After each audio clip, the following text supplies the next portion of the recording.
Merci de suivre la référence de médias dans la région des Krala. Madame, Messieurs, bonjour et bienvenue à suivre ces flashs d'informations dont voici le nécessaire. Le mouvement M23, à travers sa branche politique Alliance Fleuve Congo AFC, a vivement réagi lundi à l'annonce par les forces armées de la République démocratique du Congo et leurs alliés de la reprise totale de la ville d'Uvira dans la province du Sud Kivu dans l'est du pays. Quelques heures après la communication de l'état-major congolais faisant état du contrôle d'Uvira par les FRDC, le M23 a dénoncé ce qu'il qualifie d'occupation de la ville par les forces gouvernementales et leurs alliés, affirmant avoir respecté ses engagements, notamment en retrait préalable et le cessez-le-feu.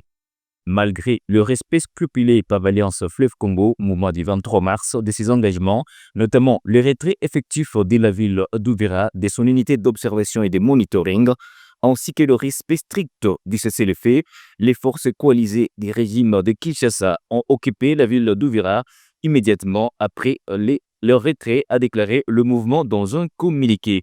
Le M23 accuse les forces armées de la République démocratique du Congo d'être responsables d'actes de violence dans la ville. Kinshasa, de son côté, accuse le M23 d'être soutenu par les Rwandais, ce que Kigali et le mouvement FC M23 ont toujours nié. Plus tôt dans la journée, l'état-major du FARDC avait affirmé que le M23 AFC avait commis des actes ignobles accompagnés des pillages dans plusieurs quartiers d'Uvira, des faits qui auraient conduit à l'interpellation d'une vingtaine de civils. Dans sa réaction, le M23 reprend une rhétorique accusatrice, affirmant que l'entrée de forces gouvernementales aurait plongé Uvira dans une spirale de violence et de peur, évoquant des pillages systématiques, la propagation de discours de haine et les ciblages ethniques de la communauté Banyamulenge. Le mouvement parle de destruction délibérée d'habitations, d'églises et de commerces appartenant à cette communauté, qualifiant ces actes de politiques, de persécutions et d'opérations ethniques. Par ailleurs, le M23 affirme que sur d'autres fronts, les forces gouvernementales ont poursuivi leurs opérations militaires.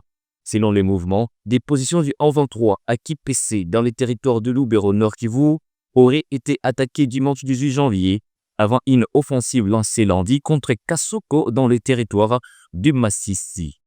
Visiblement, l'AFC M23 s'attendait à une force neutre pour administrer Uvira à sa sortie. Malheureusement, ça n'a pas été le cas.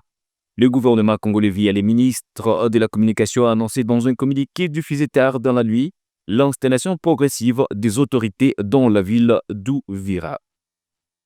Restons toujours dans ce même chapitre et parlons de cette nouvelle. Le gouvernement de la République démocratique du Congo a annoncé lundi la mise en œuvre d'un plan de restauration progressive de l'autorité de l'État dans la ville d'Uvira et ses environs dans l'est du pays à la suite du retrait des forces rwandaises et de leurs supplétifs du mouvement AFC M23, selon un communiqué consulté par nos confrères de l'agence congolaise de presse.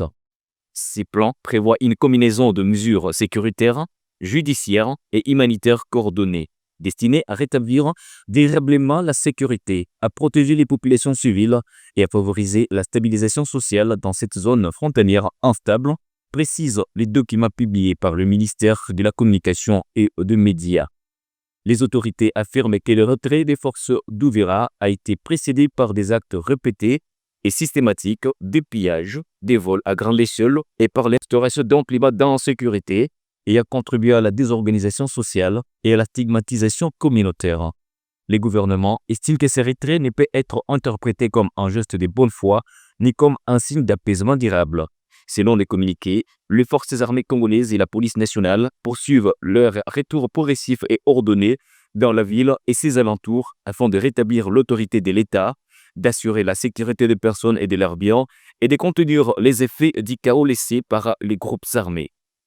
En définitive, le gouvernement souligne toutefois que le retrait d'Uvira constitue un développement ponctuel et ne marque pas la fin de l'agression, mais réaffirme que la seule issue acceptable des mers de départ total et sans condition des forces rwandaises de l'ensemble du territoire national, conformément aux engagements internationaux, notamment la résolution 2773 du Conseil de sécurité de l'ONU. Les autorités ont par ailleurs dénoncé la déportation forcée des civils, y compris des membres de la communauté Banyamulenge, appelant la population au calme et à la vigilance face à la désinformation, tout en réaffirmant leur engagement à protéger le civil et l'intégrité du territoire national congolais.